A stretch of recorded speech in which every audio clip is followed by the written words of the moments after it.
Good morning, everybody. I'm Coca Trevino, Program Manager at Big Medium, here at the Big Medium Gallery with some of Federico Archulete's pieces. Welcome and thank you for joining us this morning. I'm very, very happy to bring a couple of artists that I deeply admire and that I'm very grateful and happy that I get to work with them sometimes. Hosting today, we have Tammie Rubin, and as a guest, we have Brooke Burnside. Both of them are fantastic, very creative artists that we deeply enjoy, that we keep being excited about what they are doing and what they bring up next. And I'm eager to hear what they have to talk about their current practice. Thank you for coming again. And this is the last live coffee chat that we have of the year. We've been doing one weekly ever since April 9th, I believe. And before that, we had one monthly session. So we'll pause for the rest of the year and just recap on the fantastic conversations. There's another Tammie Rubin coffee chat back in the year that we can go back to. And there's another few great conversations with different artists and art professionals. We'll be putting that out for y'all to enjoy. And yeah, in the meantime, welcome everybody. And thank you, Tammie and Brooke, for coming here and spending some time with us.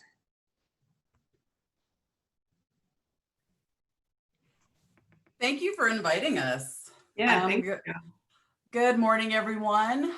Thanks for coming. And Brooke, I think we're just gonna dive right in. So the first time I saw your work was at a group show at Mass Gallery. I think it was called 3 Lessons. And, as I'm walking through the gallery, it was opening night. Remember that when there's lots of people in a space? Remember that? Mm-hmm. Yeah. So I remember seeing it across the room, and I kept being drawn to going back to the drawings. And at first I thought it was digital art. And then as I got close to it, I realized it wasn't digital art, and I was just really intrigued. And then when I saw what the material was, I was even more intrigued. So there is the handling of the composition, the way that the colors popped, and the way that there were these kind of colors that were, I kind of think of more Californian or Florida, and they kind of remind me of a pop neo-expressionist kind of feeling of the color palette, and then also the illusion. And so can you talk about that in relation to the medium that you've chosen? Because I find that really interesting, how you set this problem up. Yeah, I guess, I was introduced to chalk pastel in architecture school, and it seemed, I was just immediately drawn to it, to the challenge of being able to, or trying to control this really messy medium, which was something that I had some experience with my clay work. And then working, when I moved to Austin, so I did my clay work in the Bahamas, I moved to Austin, and it just became harder to maintain that kind of practice here because I didn't have a kiln, I didn't have the same kind of community when I moved. So working in 2D was sort of where I turned to, and working on paper. And so I was drawn to the chalk pastel because of that kind of challenge. And then in terms of my colors, I think they are inspired. You mentioned Florida, I'm from the Bahamas. I think there's that kind of color attitude. And I don't know if my colors are necessarily analogous to how colors are used in the Bahamas, or I'm very inspired by our national festival in the Bahamas called Junkanoo, which is a lot of really bold colors used in really courageous ways.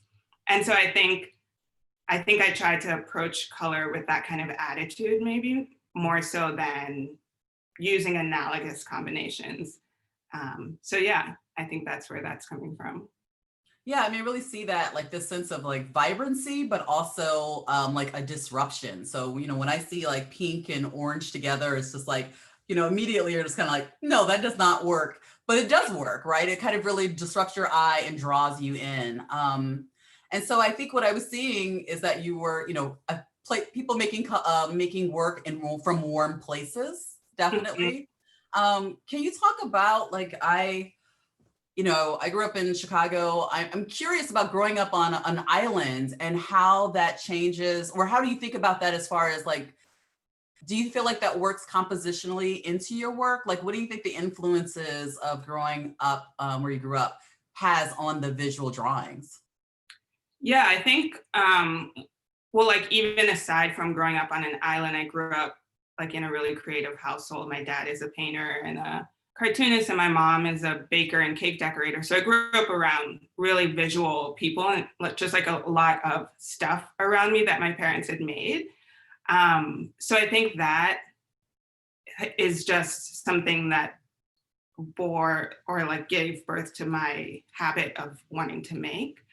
And then in terms of being from an island, I think the island I'm from is really, really small. It's 21 miles wide and 7 miles deep. And so it's so small that on some maps, it's not even represented. Like sometimes it's not, like there are no pixels dedicated to it or no ink dedicated to it.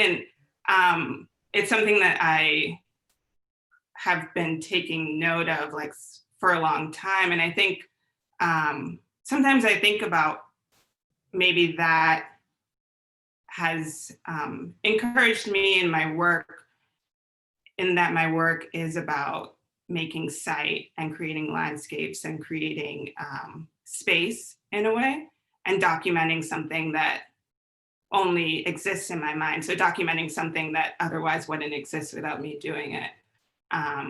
So yeah, I think that experience has shaped the way that I approach my work. Yeah.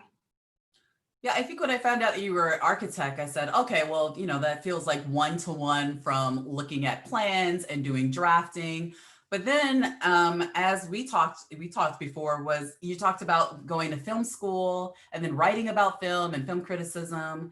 And I thought that was really interesting to think about cinematography and the way that we view within a plane, the plane being like a screen. And so can you talk about how that is an influence in the work? Do you think of it, like, how did you make these, like, you have all of these different experiences that have brought you to the drawings. And can you talk a little bit about your background and experience? Yeah, I mean, I think my film influence, I think thinking about composition, a lot of that is connected to my film training. And then thinking about trying to create depth in a two-dimensional plane, which is what I do with, or what I try to do with my color a lot of the times, and also with my drafting techniques. And I just think there's an interesting play, obviously, between like the two-dimensional plane and three-dimensional world when it comes to architectural drawing in general, because everything around us that we experience in 3D started out as a 2D drawing. And so, yeah, I think thinking about that kind of play of 2D and 3D, and also the flattening of the 3D world into 2D when it comes to film is something that I think about and sort of keep in my mind when I'm working. Yeah, when I look at the drawings, I keep, I'm like so drawn to them. I'm like pretty fascinated. And it's, as a person who makes things that are modular and small, but then in groupings, I'm really fascinated by the idea of having to come close to look at something and having like this intimacy of coming close, right? And so this idea of continually to look in a deep way.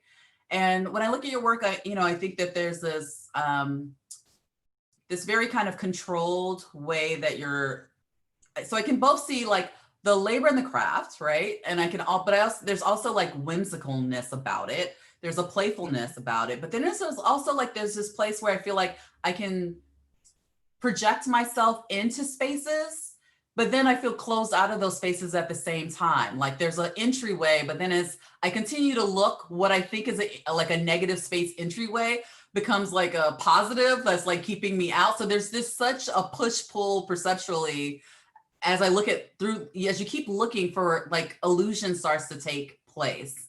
And then about what is in the foreground and what is in the background. and how that really both flattens, but then also shifts as you look. Mm-hmm. I mean, I'm really fascinated by that. Can you talk about that a little bit? Like, you know, how I know I do it in 3D, but like to do it in 2D effectively is, and so it's engaging and also not, I mean, I'm in academia, but like not purely as an academic exercise, I guess what I'm saying. Like I'm sure in architecture, it's like you need those spaces to be true because they're going to be real. And Right. Yeah, can you talk about that? Right. Like, I mean, in architectural drafting and drawing, like those drawings are like super consequential in that they have to communicate certain information so that like we can walk through space and things don't fall on us and we die. Like, you know, like they're really consequential documents. And so they do have to communicate certain kinds of information. And so, yeah, I think when I started learning about that, about drafting, I was just really drawn to the kinds of rules that have been in place for so long to communicate information, to communicate really consequential information. And I liked the idea of being able to play with those rules once you learn them. And there's still a lot of rules that, like, I'm constantly learning new graphical tricks that I think are just like super fascinating. And so I like the idea of once you learn them, you can play with them and you can create this kind of push and pull. And then I think sort of conceptually, that kind of push and pull maybe has to do with my using these drawings as a way to react to or investigate the ways that one's life is controlled by systems around us, and that you know, as a Black woman who's not from this country, thinking about the kind of bureaucracy and kind of the amount of bureaucratic labor that goes into moving through space sometimes, and that you think you're making a step, but then there's another thing that you need to do to be able to be here. Like, you know, just that kind of, these kinds of like broad invented systems that often control how many of us move through the world. So thinking about, I think I try to approach my work as like a reaction to that, or like me trying to regain some of the control. But I think it's still a dance because often the work still gets away from me. Yeah, I mean, I feel like when thinking about that is that, yeah, the systems, you know, the rules that are supposed to be the rules that if you do, you know, ABC, you will get 1, 2, 3. And then you find as a black person, Black woman in the world that all of a sudden the rules change. Like those same rules don't apply to you, right? And so Right. it becomes really kind of like fuzzy about like, well, I thought you said if we did this, this would happen. Yeah, so that's an interesting idea to think about, like how, and I think I can see that like structurally in lines, where lines start and then fade out or stop and then reappear within the work, or where there appears to be almost like screens or barriers that are coming to the forefront, but then when you look, they're actually not in the forefront, like they're in the background. Yeah. Yeah, and I'm really kind of curious about, you know, when I talk to people and I look at their work and their work has a sense of like tightness, or I don't know how to describe it, but I'm not surprised when you said you worked, you know, when I saw the drawings first, and then you said you worked in clay, and I saw the clay work and I was like, oh, that makes complete sense to me. Because there's something about whether it be clay or like a printmaking, or someone who's like heavily invested in painting, or, you know, glass blowing. There's something about like when there's something that's very process based, where you have to learn all of these process steps to make work, that even when people aren't working in that medium anymore, you can still, there's something that I can still see that translates into the new material. So can you talk about like your foray into ceramics and how that came to be? Because you did you study in school, or it's just something that you did on your own, right? So I learned a bit about it. I took after school art classes like once a week in high school. And I learned a bit about it then. Like I learned, you know, the basics of slab construction, how to use how to score and slip, things like that. And I didn't really start making it in a way or working with it in a way that was self-motivated until I moved back to the Bahamas after doing my undergrad and first grad school. And sorry, what else was the question about? So I guess I'm thinking about like how that process of like, how do you feel like your ceramic work was different and how it's the same? And, you know, once you move here and you're, you know, not able to access a kiln and things like that, you make this switch. But do you feel like I feel like there's still some commonalities within that clay work and then this work, but then there's some really specific differences too. And so. Right. Yeah. So yeah, I think the similarities are, like you said, this process-based kind of work. I think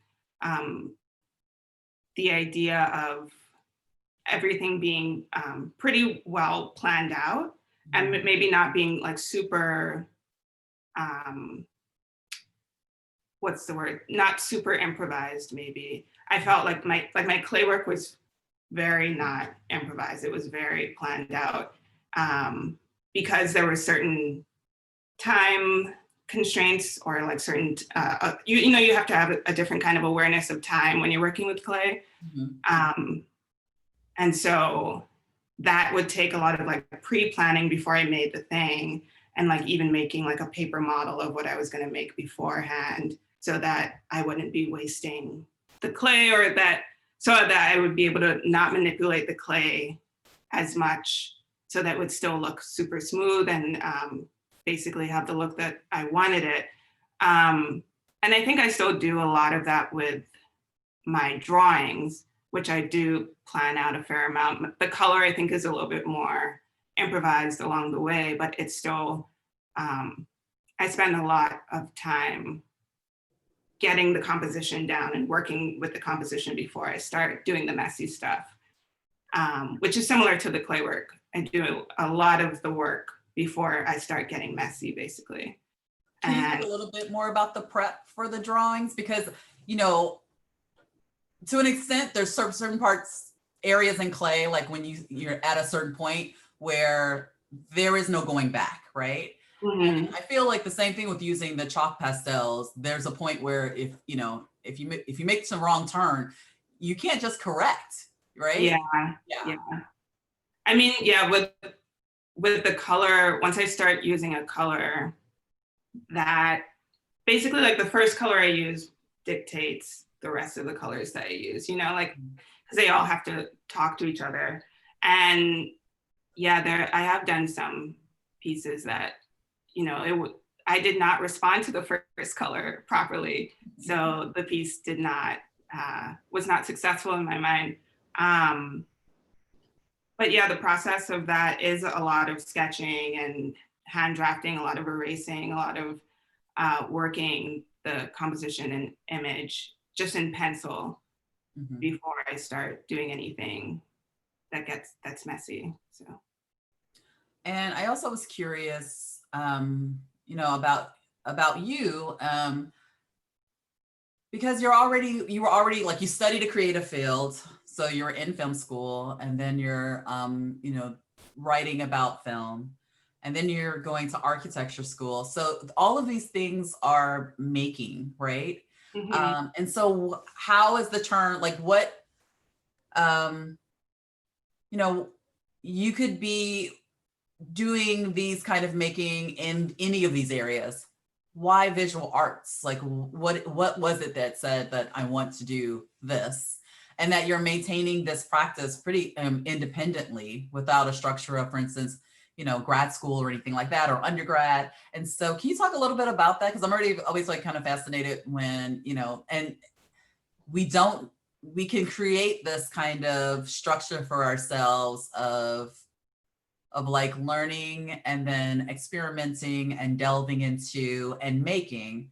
But then it's another thing to take it from the studio and put it out into the world, right? So that's a different step. And so can you talk about that? Because it sounds like you've always been making, but then do you know, like, where was the shift, or you're like, well, okay, now it's going to go out into the world? And how long has that been? Can you give people like a sense of time of like, because what we're talking about?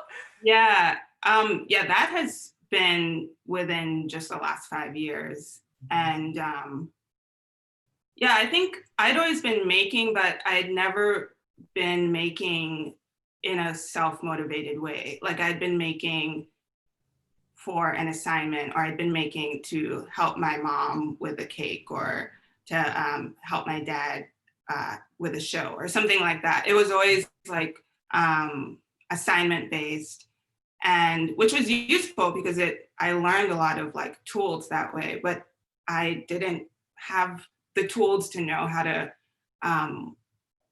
make work in a way that felt self-motivated or felt serious, or like any kind of investigation about myself or about my life or anything like that. And so starting to share the work, I think, came from architecture school, the training of like, you're making this thing that you have to talk about, that you have to be able to stand next to, that you have to be able to present and defend, and be okay when someone says that it's shit, and that, you know, be okay with the fact that you spent so much time making this thing that is maybe not successful, and maybe doesn't work, and maybe like people really don't like. And so I think that kind of training, that kind of the kind of thick skin that you develop in architecture school is maybe what I was like, oh, I can share this thing on Instagram. I think that'll be okay. I think I can handle whatever reaction I get to that. And so, yeah, it's just been sort of an organic kind of sharing since that. But I think the impulse to do that came from probably training in architecture school. So that's interesting, because you're saying that the critique process made you feel confident enough to put the work out, or, you know, because I do think it takes like, so when I went to undergrad, I was in I was at a large university, but, you know, once you get into your major, things get really intimate pretty quickly. And so ceramics was a very intimate area. And so basically I had just one professor most of the time for ceramics. Okay. And he was very kind of, very encouraging, but if he was not interested in the work, he just wouldn't talk about it. So the silence that would pervade the kind of that critique kind of let you know. But when I went to grad school, it was completely different. I had 3 professors and they were very vocal. And, this idea of critique was like, almost breaking you down in a way, right? Being part of the process.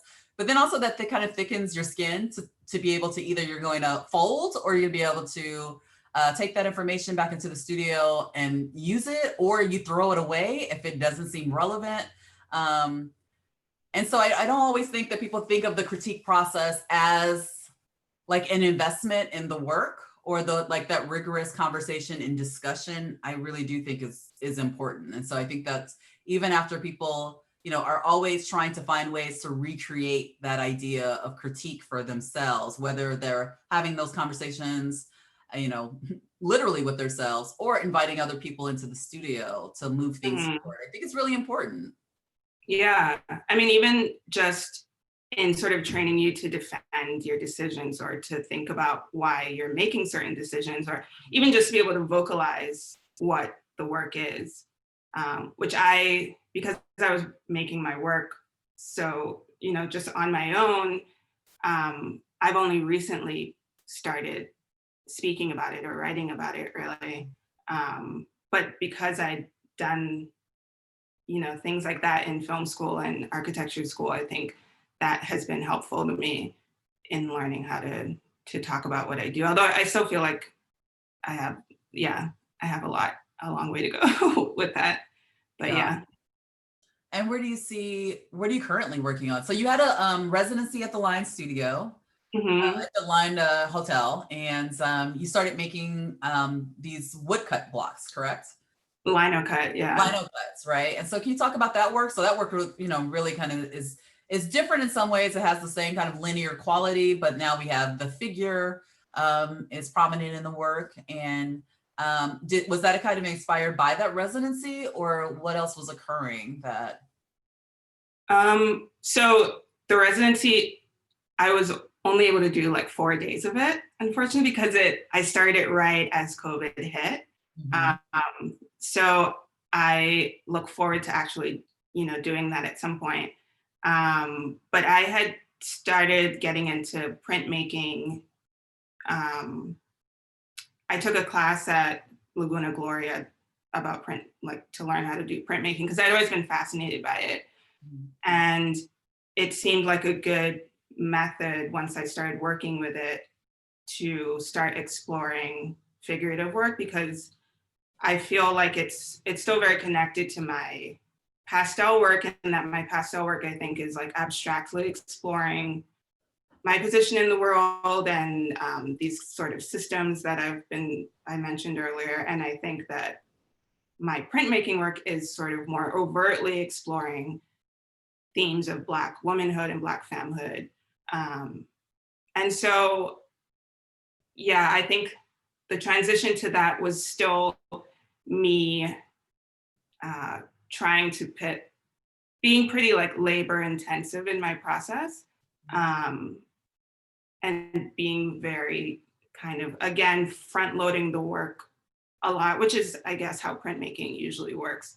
Because you spend all the time on this block, and then you just, can start working with the block. But thinking about,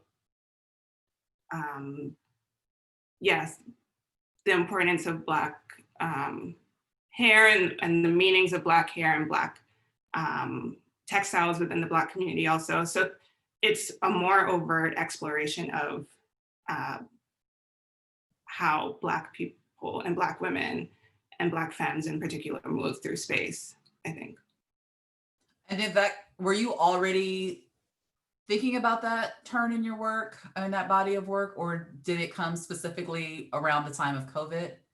And then also the protests. I guess I'm kind of curious if, like, I feel like COVID was one thing, but then being a Black person during the time of protests, it just felt like a lot. It always feels like a lot. Yeah. Like the weight was heavier. Right. Right. So I'm just kind of curious. It started like right before COVID, and so before the protests also. And so I think I don't know if I saw it really as a series, maybe before COVID and before the protests. But then it definitely gained more weight. I think also because I found the process of the carving to be so meditative during COVID also. I think that is part of what made it sort of gain legs for me a little bit, also in my practice. And it's still something that, like, I feel I still have, like, it's still in its infancy, I think, in my practice in my printmaking, because I have been doing it I have not been doing it for very long at all.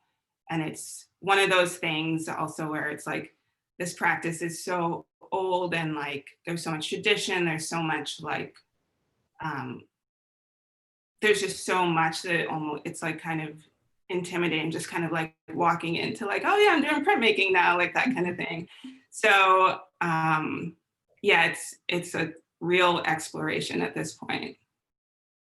And do you find that there are going to be elements of overlapping some of the kind of landscape drawings with the figure? Is that something that you think that'll come into play within the work? I feel like some of these, like, drawing where the view becomes like these kind of crumpled paper of the figures. I don't know if that was if that's in one of the images in the loop. Do you know if drawing? Yeah, it might be, I'm not sure. But yeah, I am now experimenting with like bridging those two worlds, bridging my chalk pastel world and my printmaking, because I do think that they're exploring similar things. And so I'm experimenting with how they formally speak to each other and how they can coexist on the same page right now. I gotta say though, I'm so drawn to the fact of the one as a sculptor.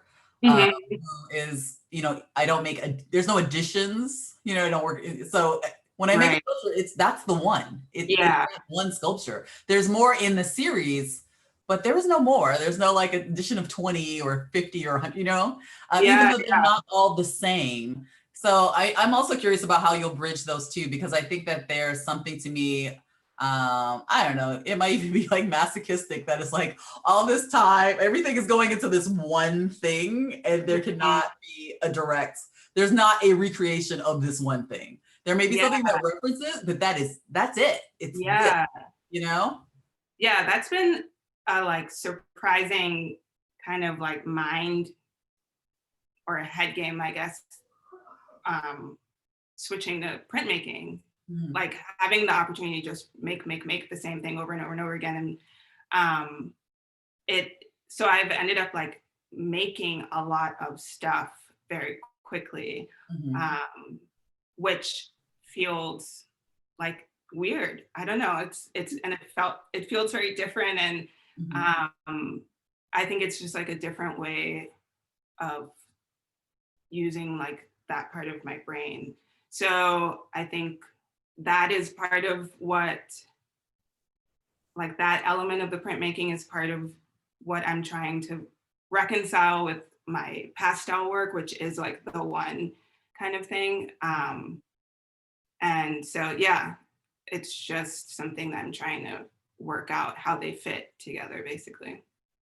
Yeah, I think I like the artist Delita Martin. I'm not sure if you know her work, but she comes out of printmaking. But then there are so many techniques that she's using to kind of disrupt the the rules of what you learn from a particular area, right? So whether it be clay or glass blowing or printmaking, of like going in and disrupting those processes. And so you learn the rules so that you can throw the rules away in a way. And I think when I look at some of the collage work that's on your site, which almost feels like some of them feel like these are experiments or process experiments that you're showing us, that I think it will be really interesting to see how all that comes together, where you both have this kind of like these parts that are very kind of like specific in the way that they have to be, like the process parts, the lino cut, right? But then also bringing in the chalk hand, whether it be the chalk pastel or something else, but then also these recognizable visuals, like where you're using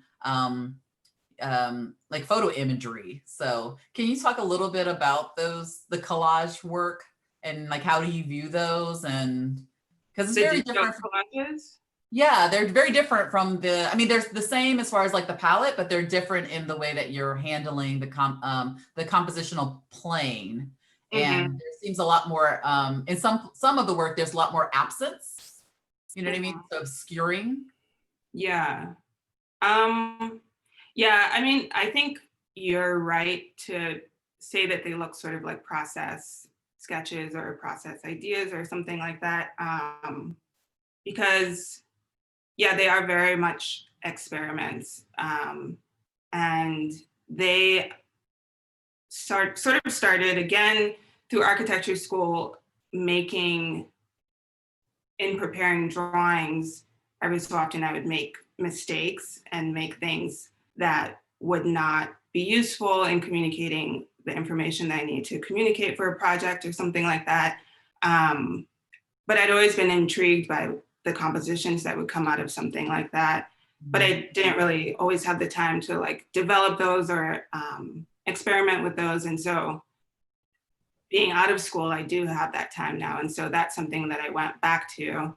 And I really started making a lot of those again in COVID times. And it also was at the same time as me getting into printmaking, where I just felt like I was making a lot of work that did not feel finished and did not feel resolved. And so making this digital work, I work at a way different pace than I do in any other of my media, basically. And I could make something in a day that I felt like had an idea that was resolved or had some sort of clarity or something, or just that made me feel like I had done something that day. Right. And so, yeah, that was born out of that. And again, I'm interested in like the tricks of photography and the tricks of imagery, and how you can use the tool of suggestion to make certain interesting compositions. So yeah, that's where that's coming from. Yeah, I mean, I feel like that I try to put these places of like spontaneity and places where I can't control the work, right? So I primarily work in one medium, but I add other mediums to that. And so trying to find ways that I don't know, or that I have like a limit on time, and like I have to react. And so that it can't continue. And so then I have to step back and look at what I have made, right? Right. But then there's these other times where I'm using, because I'm using molds in my work, that I can kind of, I can cut them apart and think of them like 3-dimensional sculptures, or when I'm working with the surface and like carving away or additions or things like that. It's like that kind of like immediacy of like the mark making, the process. So I really understand that when you're saying about like, being able to get on the computer and like make a decision, and that's the decision stand, and not have to like have this distance or time between the actual hand of making. Yeah. Right. Yeah. I also feel like in some of those, I see a more of a sense of place. There's a lot more recognizable, not only recognizable things, but organic, and that specifically are like nature, and like, so like there's like flora and fauna coming into it and things like that. And so do you feel like that's a way, like, how is it living in Austin? So you've lived in Austin, and then in the States, where else you were at? In New York City and in upstate New York. Okay. Yeah. So those are all different landscapes, and then from where you're from. So what's been your experience in Austin as far as like, not just looking at the natural environment, but just the difference between the Bahamas, Nassau, or New York, or upstate New York City versus upstate New York? Like what's been Austin like for you? Yeah. Austin's been, I always think of it as like a interesting in between the Bahamas and New York, in terms of scale, in terms of pace, in terms of vibe in some ways. And so it's been good for that. It's been an interesting place to be, and a good place to be in school for a lot of the time. It's a good place to get work done, I think. And there are really great communities that you can tap into that aren't necessarily overwhelming the way New York can be. Like, I don't know if I would have gotten any work done if I went to architecture school in New York, because I would just be like dying from FOMO all the time. But so I like that aspect of Austin, the ability to put your head down, but when you want to do something, there's something to do. But it's not like you got to go to this thing, you got to go do this thing, like that kind of energy. So yeah, it's been a great in between of those two experiences. Yeah. Well, yeah, I'm from Chicago, but then I lived in Seattle for a long time, and then I moved here. Well, and then I lived in a small town in Illinois, and then I moved here. Yeah, I think Seattle kind of spoiled me for a smaller city. You know what I mean? Like, Yeah. And so Austin is between, it's bigger than Seattle, but it's, smaller than Chicago. And there's something about the mid-sized city that makes it kind of very accessible, Right. Yeah. And easy to move around. And even just like, I know that, for people, traffic seems, if you've lived here a long time, traffic seems overwhelming. But having lived in other places, it's like still I can get places. If I can get there under an hour, that's pretty good, right? Yeah. So, and I do think that there's such a community here that because we sit in this place of, we're not Dallas, we're not Houston, we're not San Antonio, it's its own kind of ecosystem.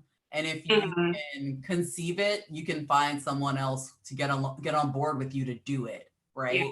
And I don't feel like there's such a, you know, there can be a positive aspect of competitiveness, but not if it excludes community.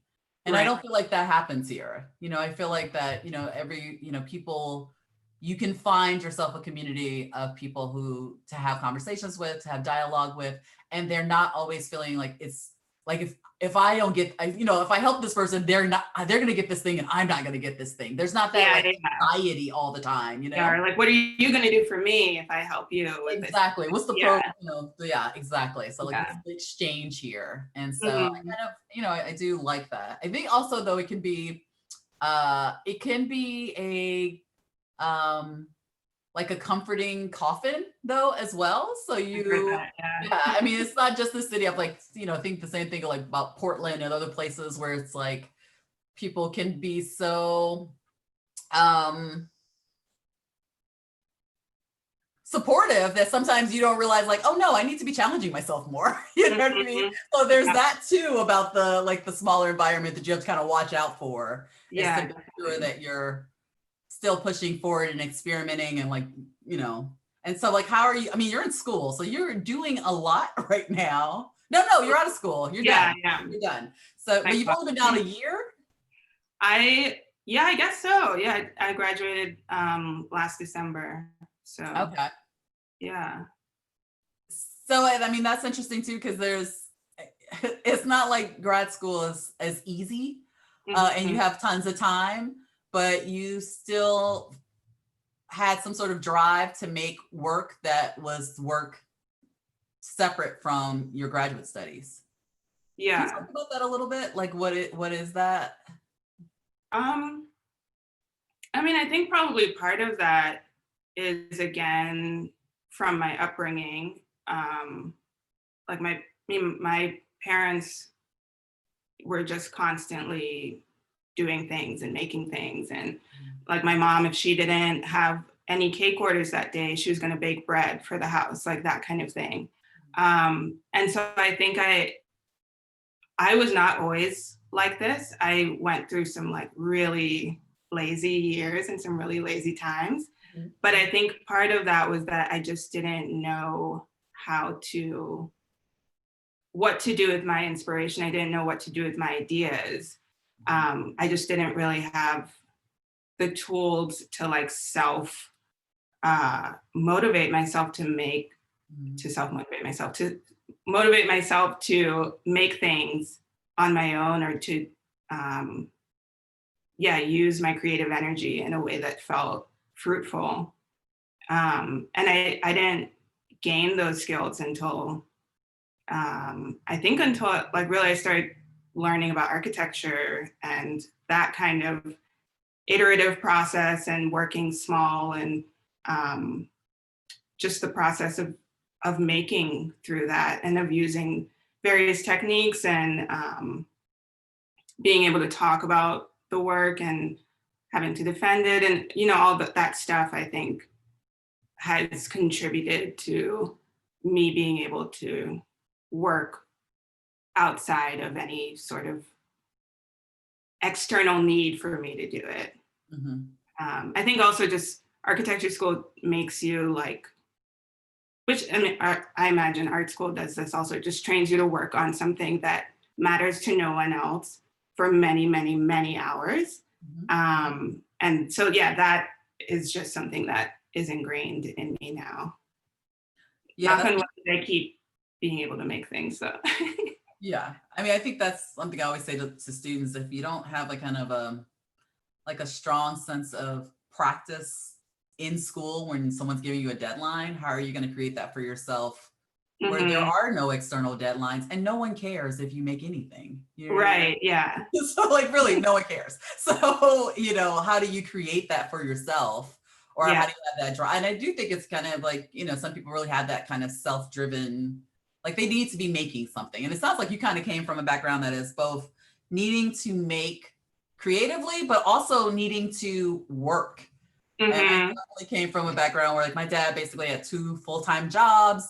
he was a precinct captain. My parents volunteered. My mom worked part-time. She was like ladies' aid. Like, so, you know, this idea that you just be sitting down, and actually my mom had a thing where I like loved to read when I was a kid. But to her, I think that watching me just sit and read a book felt like I was doing nothing. And like, that's not a thing. Like, what are you doing? You know what I mean? Get up and do, you know, do something. So that kind of like work ethic, I think, has like, yeah, really served me well, of like seeing that. Is that similar? Do you feel like? Yeah, definitely. I think I know my mom has always been like, you know, you want to feel at the end of the day like you did something, you have something to show for that day.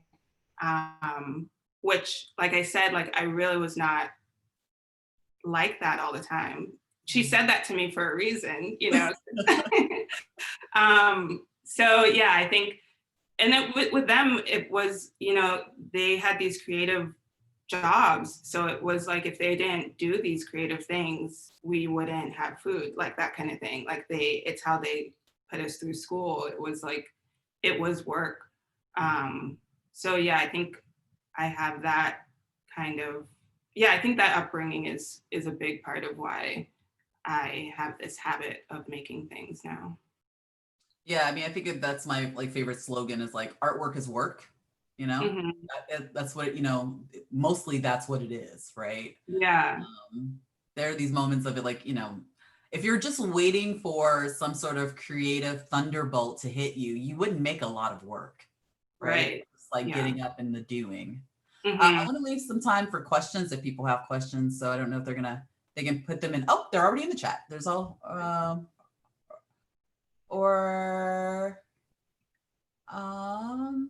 well, we have like a announcement. So the Museum of Fine Arts has a virtual gallery. So if you guys are looking in the chat, you can see that. And they have a call for artists. So look out for the Museum of Fine Arts, Austin. And is there anyone with questions? I think they can put the questions in the chat, or they can just, I don't know if they can unmute themselves. I'm not sure.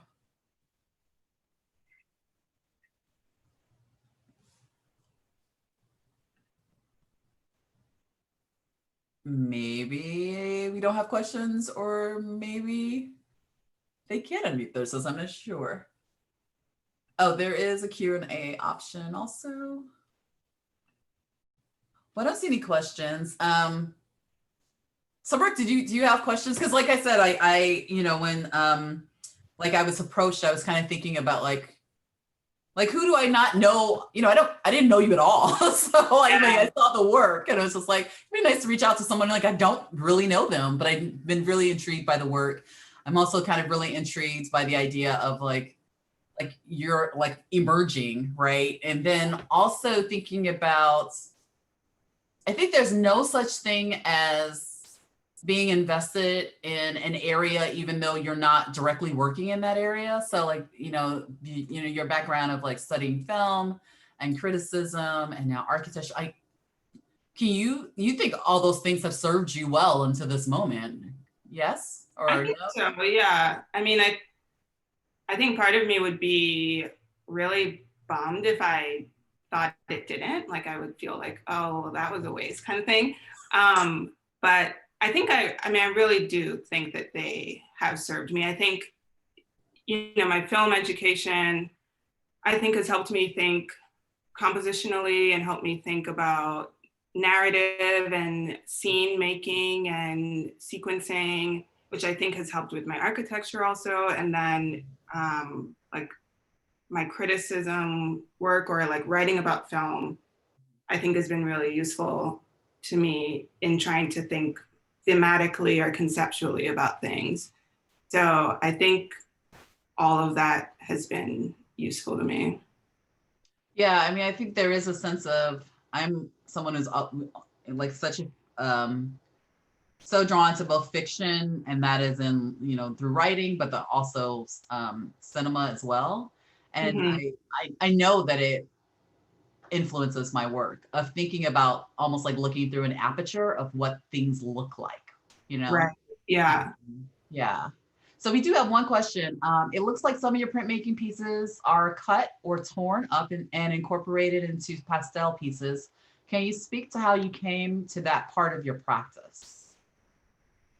I think part of it was trying to not be so precious with the work, which is something that I feel like I learned about with ceramics. I think that's like one of the biggest lessons working with clay has taught me, is to not be too precious. And the prints just started, they just were feeling kind of twee or something in their like, and maybe that's because I was like projecting a oneness onto them still, but I liked the idea of them becoming material for something else and them not necessarily being the end product. So that's kind of where that has come from. Yeah. Well, what you said about clay is true. Clay does not care. Like it humbles you. It doesn't care about how much time you spent or what you thought you were going to do. Yeah, it will keep you humble. That's for sure. Yeah, definitely. Well, we've got like about 5 minutes left. Is there anything that you feel like we haven't touched on that you'd like people to know about your work? Or I guess we can do some reverse, like if you have a question for me. Well, I guess I'm curious, did you always know you wanted to be an artist? Oh, no. Yeah. I mean, I always like made, but I went to parochial school. So I went to like Lutheran primary and second. And so there was like a lot of religion classes and not a lot of art classes.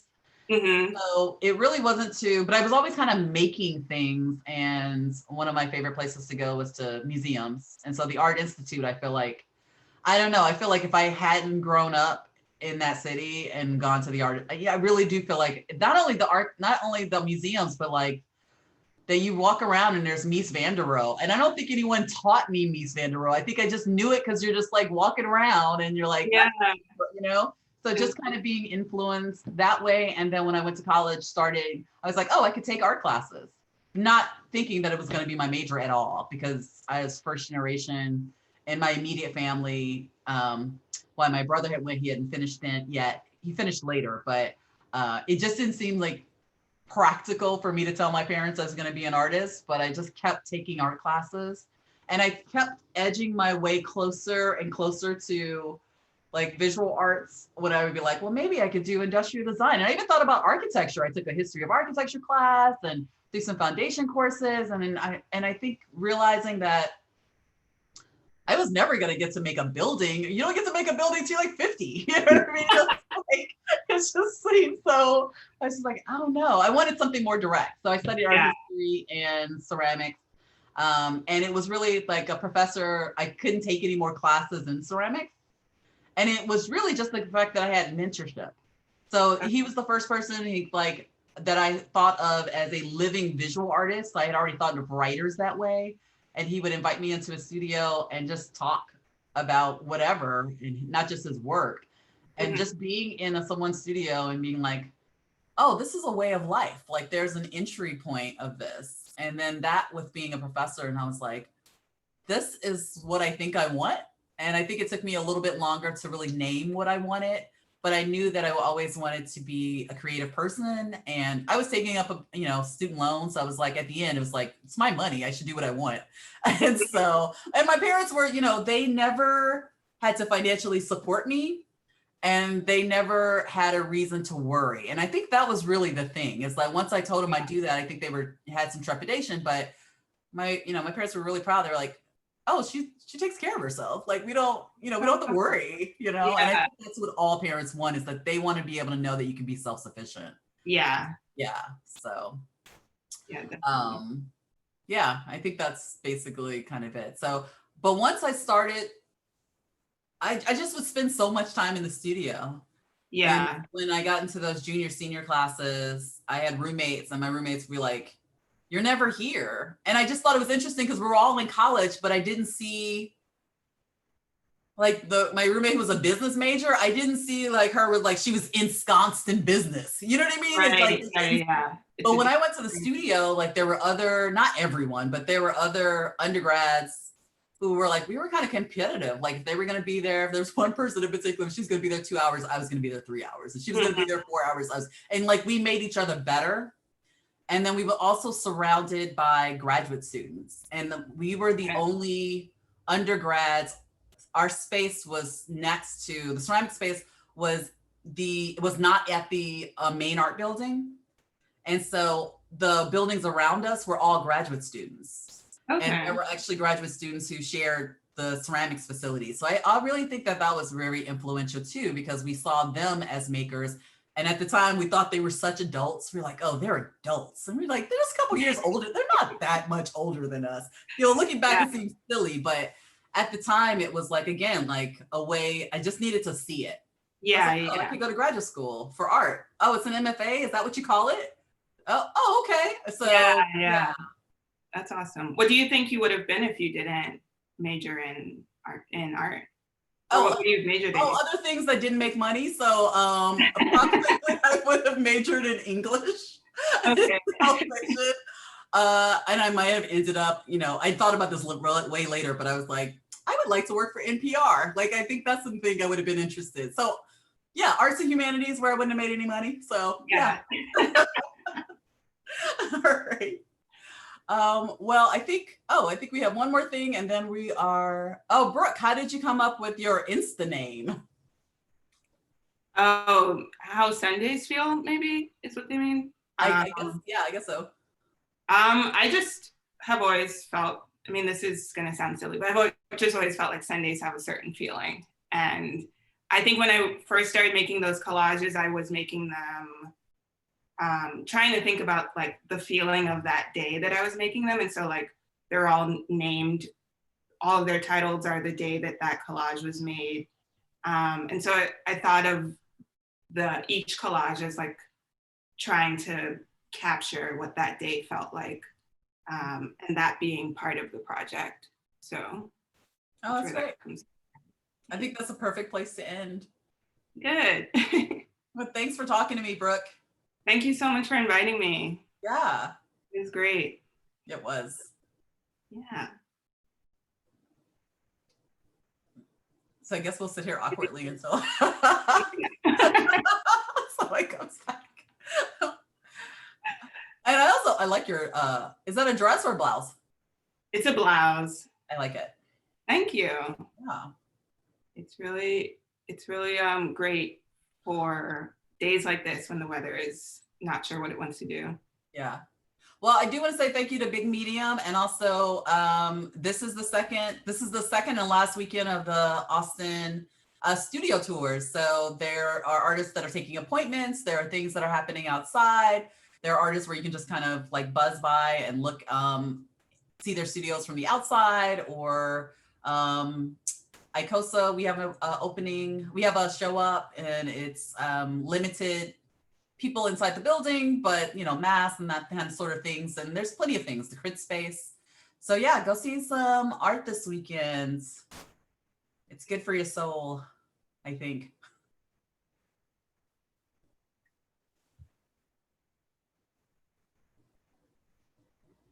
All right, bye, Brooke. Bye, thank you so much. Yeah. Bye.